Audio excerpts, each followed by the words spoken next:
Okay, what's up everybody? It is Ask RHO 51. I am about to jump into some questions that I've barely seen, so this should be an interesting ride. I hope everyone is well. Thank you so much for tuning in. Let's go ahead and see what's up.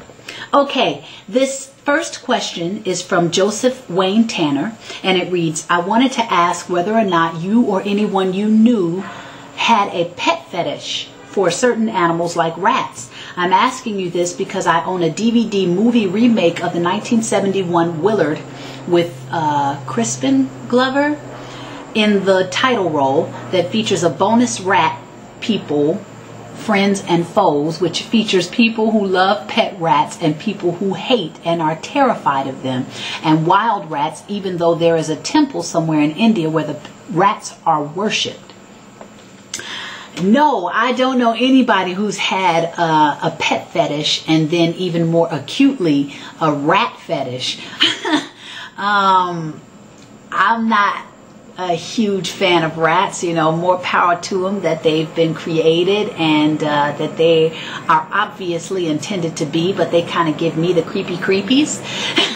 So, no, I don't know anybody with a pet fetish and then on top of that, a rat fetish. Very interesting question, Joseph. Okay, the next question is from Richard. He says, first off, I love everything you've done from MMC to Perspectives Corner. The power of what you're saying has helped me tremendously. Beautiful.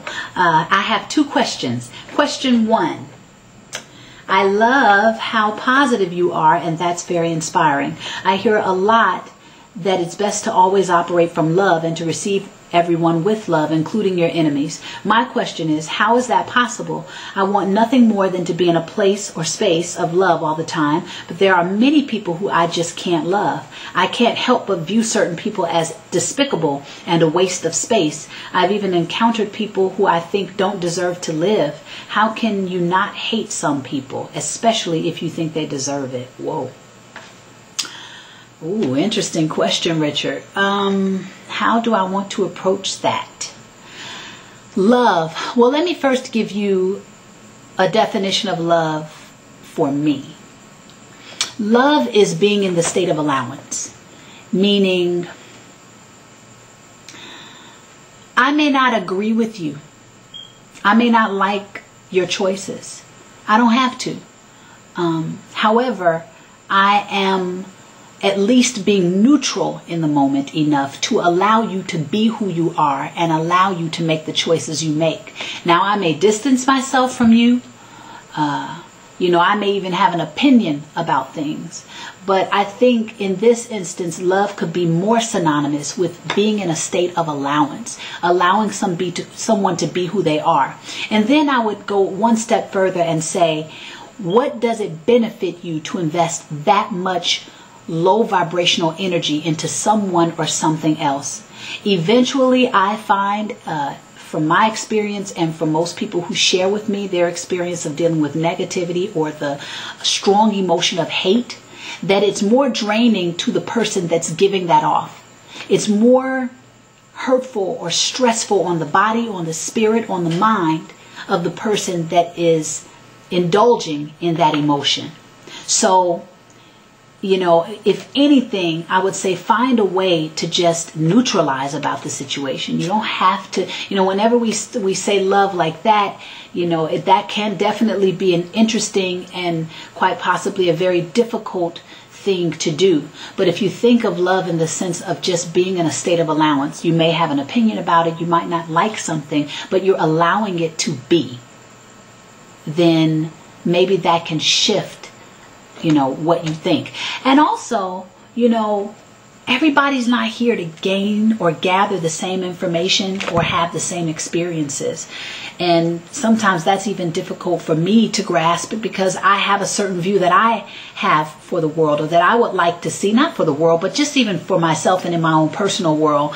And when things or people come into it that are kind of like, whoa, I'm not really feeling him or her or it, it can be interesting to be in a state of allowance in those moments. But when I remember that they're here and they have a right to be here and they have a right to their expression and they have a right to experience what they choose to experience, and whatever is going on in their life could be a stepping stone for more of their soul's growth, for more of their opportunity to evolve, then I kind of realized that that's not my lane.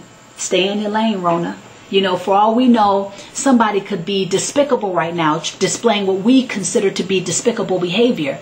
But because of that experience, and who knows what the results will be from that, they may have a rebirth right here in this life, you know, the dying a shaman's death and then coming into a new understanding, coming into a fresher you that will bring on a whole other wave of a kind of a person, a whole other wave of love that they experience that will open them up to something different than what they've chosen in the past. I mean, I'm sure some of us know people like that. I'm trying to think of if anybody pops up in my mind that's been in the public eye where they've gone from one extreme to another just because life experience has taught them something, and then they chose to grow through it, and then they became something more, or they became something different, or they chose something different for themselves. So we never know what somebody needs in their own journey for them to be who they are and to deliver the unique emanation that they are.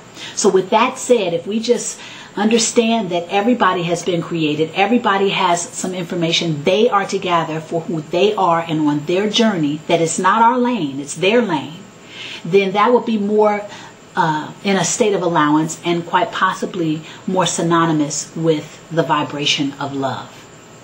I don't know if that made sense to you, but if you feel like I could elaborate more, you know, to help you in that area to understand what I'm saying, or if you have another thought that you'd like to say in response to what I just said, I would be more than happy to entertain that and chop it up with you. So great question.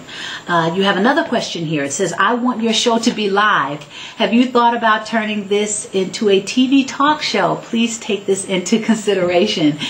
Yes, Richard, I have thought about making Perspectives Corner a live TV show. It is in my vision, and I'll just say that. So hopefully, if that is something that you choose for me and for it as well, you can see it in your vision, and where two or more are gathered, who knows what can take place, right? Thank you so much for your support of the show, and thank you for chiming in and asking me some great questions. Thank you both. Joseph, what's up? I'm glad I was able to get to your question this week. And thank you guys for tuning in. I am going to be at RHO 52 next week, which means I will have done a year's worth of RHOs. I think that's kind of cool. So thanks so much again, you guys. Talk soon.